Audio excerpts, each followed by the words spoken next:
Hello everyone and welcome to this learning session titled Empowering Future Developers Learning RESTful API with .NET for Beginners. My name is Berke Sabita and together with my partner Roni Prasetyo and Muhammad Hanif, we will get you through the fundamental of building RESTful API using .NET. In today's digital era, API play a very important role in almost every modern application, whether we use mobile apps, e-commerce website, online banking, or even IoT device. API works behind the scenes to connect everything together. Our goal in this video is to help you understand what APIs are, why they are important, and how you can build your own API step by step using .NET and MySQL. Before we get into the technical part, let's talk about why API matter. API connect the front end and back end. Whenever we open apps like Instagram, Gojek, or Shopee, API are constantly sending and receiving data. From the session, you will learn what RESTful API, the structure of .NET API, and how building and test a simple CRUD API, and the last, how to connect .NET with a MySQL database using SAMPP. These are essential skills for modern developer. What is a RESTful API? RESTful API is allow communication using HTTP method get, post, put, and delete. Each request is sent to an endpoint, and the server responds with JSON. Example: /product get all, fetch all data, /product create, using create data, /product update update by ID, and the last /product delete one, using delete by ID. REST is stateless, consistent, and simple, which is why it is widely used. The next, development environment setup. Installation step. We need .NET SDK 8, Visual Studio Code, SAMPP, and phpMyAdmin. After installing .NET, we can check using .NET version. Then we prepare MySQL using SAMPP so your API can connect to a database.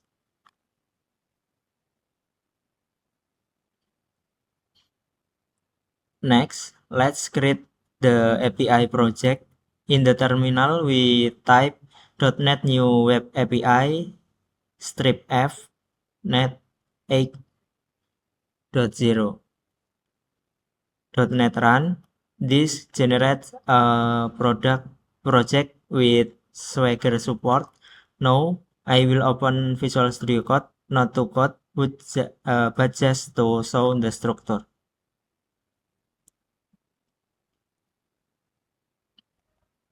In .NET 8 Minimal API, the structure includes program.js, app setting JSON, JSprocs, and other config file.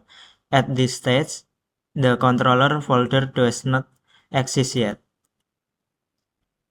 Step 3 and 4, create controller. We then create a controller folder and add simple hello controller.js file. Inside it, we write a simple get endpoint that returns hello from Binus API. After the enabling controllers in program.js, we run the project again and the new endpoint appears in Swagger.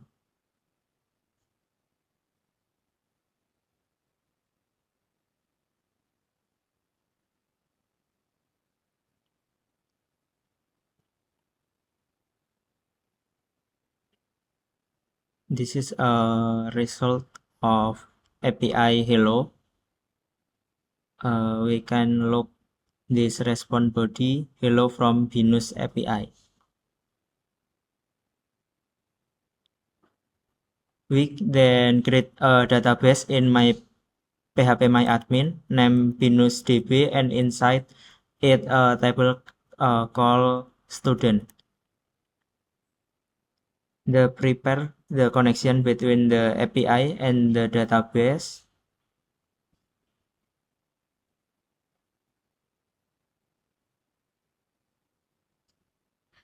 This is a database VenusDB and the table student, and this is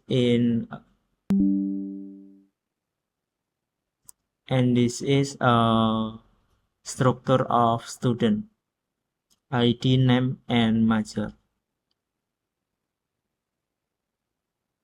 Yeah, hello everyone. Let me introduce myself. My name is Hanif, partner of Ronnie's. Thanks for Ronnie earlier that he explains about API. Now we will seek more deeper into the CRUD operation method. I will continue the presentation. At this stage, we will create a student controller. Thanks for Ronnie. Because he already typed the code earlier, we will simply show it. In this controller, there are two important things that we should to know. The first one is notation of API controller. This notation tell us this controller is returning the data, not the page or web. And the second one is root. This will make URL of the root. It will contain the API and the name of controller. Also, there are more important things. One more variable. It should call the configuration. This variable we use to connect the database, so all the API can access and connect into database.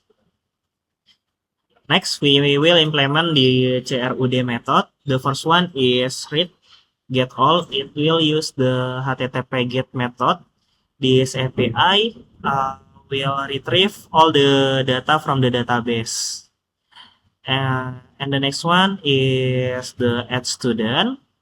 API of add student use HTTP post method. It will insert new data using the query to the database. Next, there is a HTTP put. It will update a student based on its ID. It will replace the data inside of the database into the new one we will insert. And the last one is HTTP delete. It will deleting student based on its ID. Next, we will test this API. So we will running the program using the .NET run.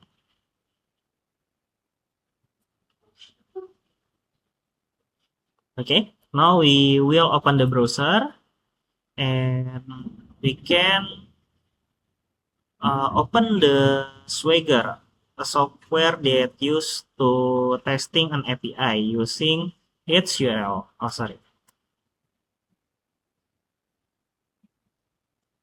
Okay, we opening http localhost. The port is 507 swagger/index.html. Now we open the program, so we will testing the API outs. The first one is API of student that I explained before. It will retrieve all the data of database. So we can execute this. Here are the data. There is data of Ronnie and me. Let's next to the post API student. We will test it out. ID will be the 3. Name will be Venus, and major it will be Venus too. We add. There is student add successfully. We can check from the API get. Let's see. There is the data of Venus is added to the database.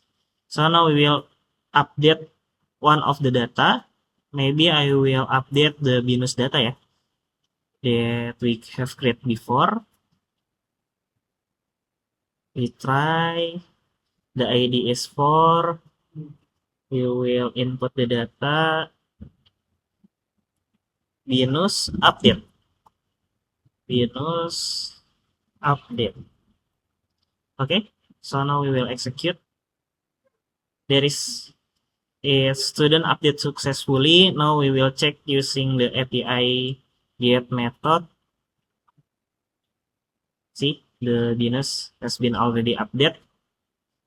Next, we will delete the data using the delete API. The Binus data ID is 4, so we will use it. Execute. So student has been deleted. Let's see if the data already been deleted. Okay, good. Everyone, there is the testing. So the testing successfully. I think we have learned more about the CRUD operation. I can conclude that we learn the concept of RESTful APIs, how .NET API structure work, how to build an API and connect it to MySQL, and the last one is and how to perform the CRUD operation and test them in Swagger. So I think mastering API will be essential for modern software development. So let's begin by answering a simple but important question. Why do we need to learn APA? APA acts as the bridge between the front end and the back end. For example, when we build a user interface using React or Angular, the UI alone cannot access the database. We need an API to send requests, process data, and return results. This is why API become the backbone of almost all modern applications. In fact, almost every digital service today relies on API to share information and create dynamic user experience. From cloud computing, mobile apps, IoT device, and web dashboard, everything depends on API communication. API are almost essential in system integration project. When different system or platform need to communicate it, API allow them to exchange data in a structured and secure way. And the last reason is API development is a highly demand skill. Many companies today expect develop to not only build user interface but also design, consume, and integrate API effectively.